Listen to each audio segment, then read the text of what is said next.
Jake, let's talk about just in general the concentration of petroglyphs, rock art in this area. Why so much of it? And could you give me a general description of the amount of it and the resources compared to anywhere else? Well, yeah, for eastern Nevada, the Petroglyph Valley especially, has a large concentration of petroglyphs that are in a lot of different areas. You'll see some that are down in the valleys, and you'll see some that'll go up into different hunting areas. And they're really concentrated on family activity areas, that not only do you have the rock art, but you have good representations of whatever activities are happening in there. You'll find milling slicks where they were grinding, say, pinyon pine, or working on tools, that you'll see a lot of the after effects of where they're working on tools laying all over these sites, and it represents that they were using them for a long period of time and in really kind of family type of groups. And does that explain why there's so much of it, such a concentration? Because they would come here, family groups would be here over a period of time, or? I would think that you look at the last 4,000 years, and really when you look at the petroglyphs in Lincoln County, about 4,000 years ago, roughly, is where we're thinking that they started to 500 years ago. There was a real fluorescence in there about 2,000 years ago, where there's a lot of evidence that people were coming through here in family groups to get resources in the Petroglyph Valley. It would have been a paradise. There would have been just, with the lakes there, just incredible hunting and plant foods and social activities that they could have come into the region and maybe stayed for a season and then moved to a different area. And we're talking about different groups from different parts of the Southwest. Potentially. I mean, when you look at the rock art that we call basin and range tradition, that abstract that you saw a lot of at Mount Irish, that's a very unique type of rock art. And you could probably attribute that to a group of people. But then we also have other groups, like the Fremont coming in from Utah, that have a totally different type of artistic style. They use a lot of paint and other things like that that is very distinctive. And then there's also groups that came from, say, the Colorado area, the Puebloan groups, that there's their rock art, it's shown with shields and things that are totally different than what you would see, what we would call the basin and range tradition. So definitely when you look at Lincoln County and Petroglyph Valley in particular, it is a very much crossroads, that there's a lot of different groups that were working and living and surviving in that area for What's the time frame of the oldest ones that you know of that are here? And I recognize it's tricky to date this stuff, right? Yeah, absolute dating is very difficult. There are some interpretations then of what an atlatl, a spear thrower, is, as far as a motif, and you would suggest then that as a motif, that would be prior to the bow and arrow. So the bow and arrow showed up about 1,500 years ago. So then looking at that, then people are looking at the desert varnish that's on these, that you can see that some of them are very old, and then some not so much, that there's different patinas on them. And with that, roughly 4,000 years ago is a good estimate, but it is an estimate.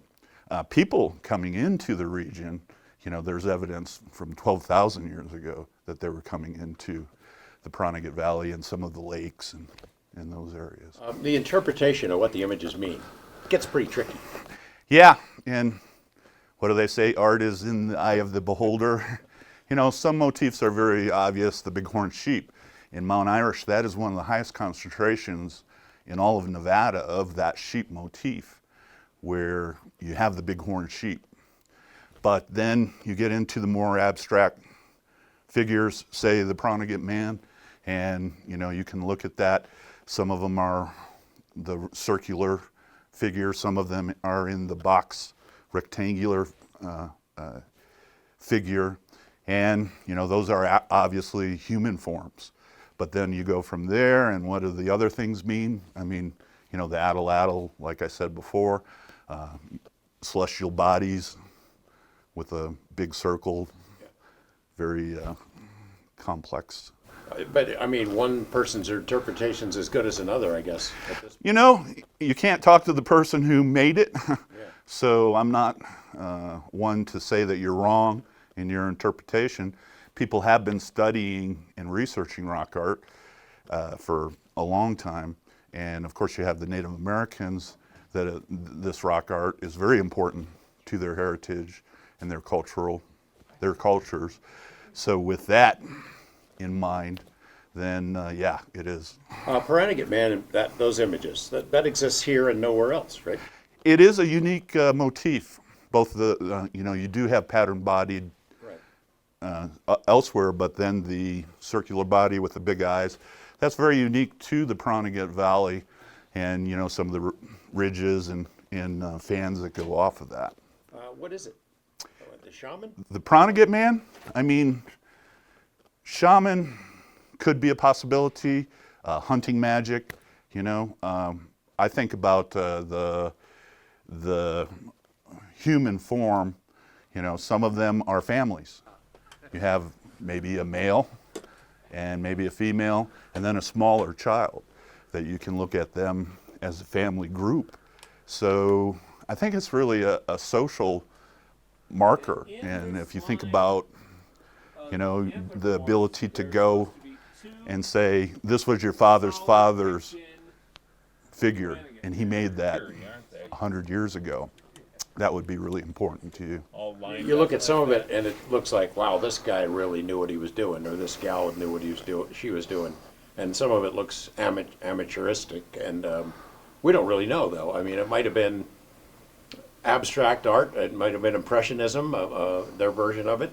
You don't really know. And as we know, my stick figures are hard to interpret, so there's a level of genius with some of the artists, obviously, in Lincoln County, that you look at those motifs and that art, and it is art, and it is incredible. And then you look at others and, oh, yeah.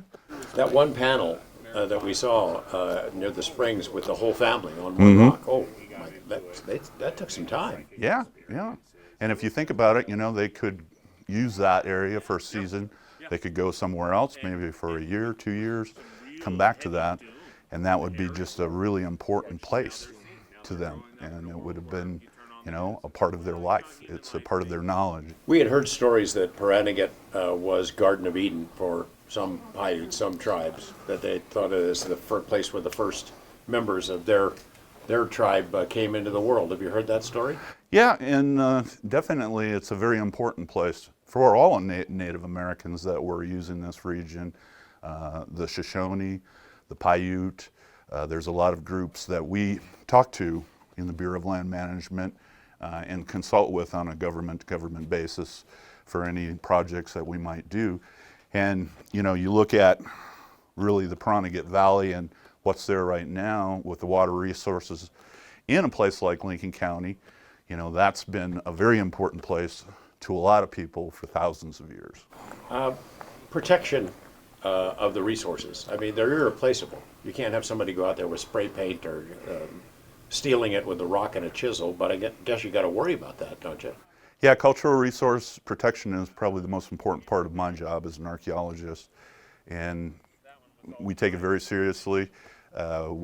With our public sites, like Mount Irish, when you go there, there's brochures that will interpret the area, and then there's also protection brochures that say how to treat the area. Don't touch the rock art and leave only footprints, take only pictures. And they talk about the etiquette of those sites, and that's very important. It's tricky for BLM, though. You want people to enjoy those resources and appreciate what's there, but I guess a party has to worry about, oh my gosh, too many people know about it, something bad could happen. Yeah, and a public site like Mount Irish, it's hard to get to, and not everybody's going to go up there. But we're doing different things like 3D modeling Mount Irish on a project right now. You're gonna be able to look at the different motifs as a 3D model, and people in New York City or throughout the world can go and enjoy a place like that. So again, the education of cultural resource management is very important. A big thing that we do, and I think one of the sites that you went to was Crystal Wash, which is another of our public sites. One of the best things that I did, I've only been here a year and a half, is take 33rd, 4th, and 5th graders to the Crystal Wash area.